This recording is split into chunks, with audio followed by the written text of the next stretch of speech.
मुनीब साहब, आप सर एक कानून के तालिब इल्म भी हैं, एंकर पर्सन भी है।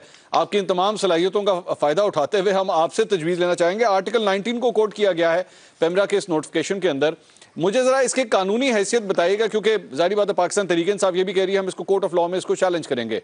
क्या इस बुनियाद के ऊपर कि अगर अभी तक ये डिक्लेयर नहीं हो सका कि क्या इमरान खान साहब ने जो कहा वो कानूनी पकड़ में आता है या नहीं आता, उससे पहले ही ये पेमरा का नोटिफिकेशन आ जाना कि जनाब डिले भी लगाएं और साथ ही साथ रिकॉर्डेड होनी चाहिए और डिले भी लगाएं, क्या ये इंसाफ है?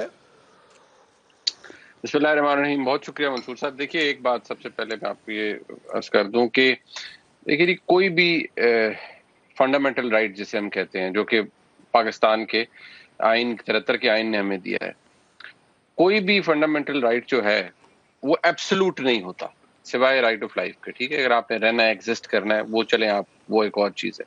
लेकिन उसके अलावा आप फ्रीडम ऑफ इंफॉर्मेशन देख लें, फ्रीडम ऑफ मूवमेंट देख लें, फ्रीडम ऑफ असेंबली देख लें, ये तमाम वो राइट्स हैं जो एब्सोल्यूट कभी नहीं हो सकते। तो ये तो बात बड़ी क्लियर हो जाए कि मुझे अपनी राय की आज़ादी का हक है अगर मैं एक सियासी जमात बना लेता हूँ, या मैं वैसे भी एज अ पाकिस्तानी मुझे अपनी राय की आज़ादी, इजहार का आज़ादी है। लेकिन जब मेरी राय किसी और को डिफेम करने लग पड़े, किसी और की जिंदगी को थ्रेटन करने लग पड़े, किसी को वो धमकी के तौर पर क्वालिफाई करे या कुछ और उसके नताइज निकलना शुरू हो जाएं, तो फिर मेरा राइट जो है वहां पर उसको कर्टेल किया जाएगा और वो रियासत करेगी। तो ये तो बात बड़ी क्लियर है। ये इस गाप के अंदर के मेरे पास एहतजाज का हक है, क्योंकि मेरा जमहूरी हक है। मेरा जमहूरी हक वहां खत्म हो जाता है जब मैं अपने एहतजाज के दौरान किसी का राइट ऑफ वे खराब करता हूं, उसे रोक देता हूं। तो पहले तो हमें अपने कॉन्सेप्ट्स क्लियर करने चाहिए एज अ नेशन। दूसरी बात यह है कि मैं ऑन प्रिंसिपल जो एक मेरी पोजीशन इस हवाले से होती है कि कोई भी सियासी जमात और उसका जो सरबराह है, आइडियल सिचुएशन तो यह है कि किसी की स्पीच बैन नहीं होनी चाहिए, किसी को रोका नहीं जाना चाहिए, और इसी तरह सियासी जमात के जितने भी बड़े सरबराहान हैं, मकबूल लीडर्स हैं, उनको भी चाहिए कि अपनी बात के दौरान एहतियात बरतें। लेकिन अब इशू क्या है? देखिए, मियां नवाज शरीफ साहब का जब उनको उनकी स्पीचेस को बैन किया गया, तो मुझे अब इसलिए, क्योंकि ये एक ऐसी चीज है जिसके लिए फैक्ट्स बड़े क्लियर होने चाहिए, मियां नवाज शरीफ साहब की स्पीच क्यों रोकी गई थी? इसलिए कि उन्होंने अपनी स्पीच में फॉर्मर डीजी आईएसआई और आर्मी चीफ का नाम लिया था, इसलिए उनकी स्पीच रोकी गई, या वो एक कन्विक्टेड उनका स्टेटस है इस वक्त, इसलिए रोका गया? इन दो बातों के अंदर जब तक फैक्ट्स हमारे सामने क्लियर ना हो, मुझे नहीं, क्योंकि मेरे सामने वो पेमरा का ऑर्डर या जो था वो नहीं पड़ा हुआ, लिहाजा मैं उस पर कुछ कह नहीं सकता, क्योंकि मैंने वो नहीं देखा हुआ। लिहाजा वो शायद अगर आप एजुकेट कर सके लोगों को कि उसको किस वजह से की गई थी।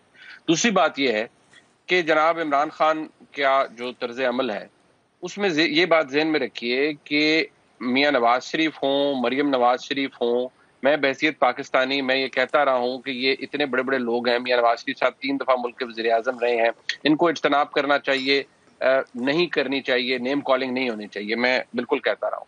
लेकिन एक थोड़ा सा फर्क जरूर है कि मियां नवाज शरीफ हों, मरियम नवाज शरीफ हों, पाकिस्तान पीपल्स पार्टी के शायद कुछ लोग हों, वो एक बात के गिर्द सर्कल करते रहते हैं, वो ये कि इदारे की सियासत के अंदर मदाखलत नहीं होनी चाहिए, कोई लाडला नहीं होना चाहिए, किसी की हुकूमत स्टिच अप नहीं होनी चाहिए, ये नहीं होना चाहिए। अब तो it's clear as a broad daylight कि इमरान खान साहब को 2018 में हुकूमत उनकी किस तरह बनवाई गई।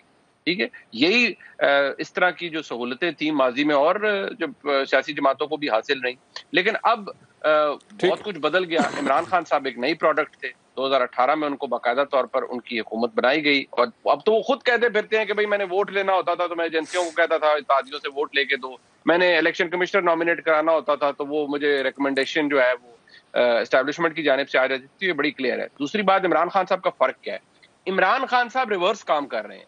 वो ये कह रहे हैं कि आए, क्योंकि आप मेरी बात नहीं मान रहे इसलिए आप फिर मीर जाफर मीर सादिक हैं, क्योंकि आप मेरी बात नहीं मान रहे इसलिए आप हलाकू खान हैं। अब वो हलाकू खान शहबाज शरीफ को तो कह नहीं रहे बहसियत वज़ीर आज़म, आपको भी पता है, मुझे पता है, वो हमारी मुल्क के फौज के सरबराह को कह रहे हैं। अगर ये बात आपने टॉलरेट करनी है और ऑन एयर करवानी है तो 100 बार करवाएं।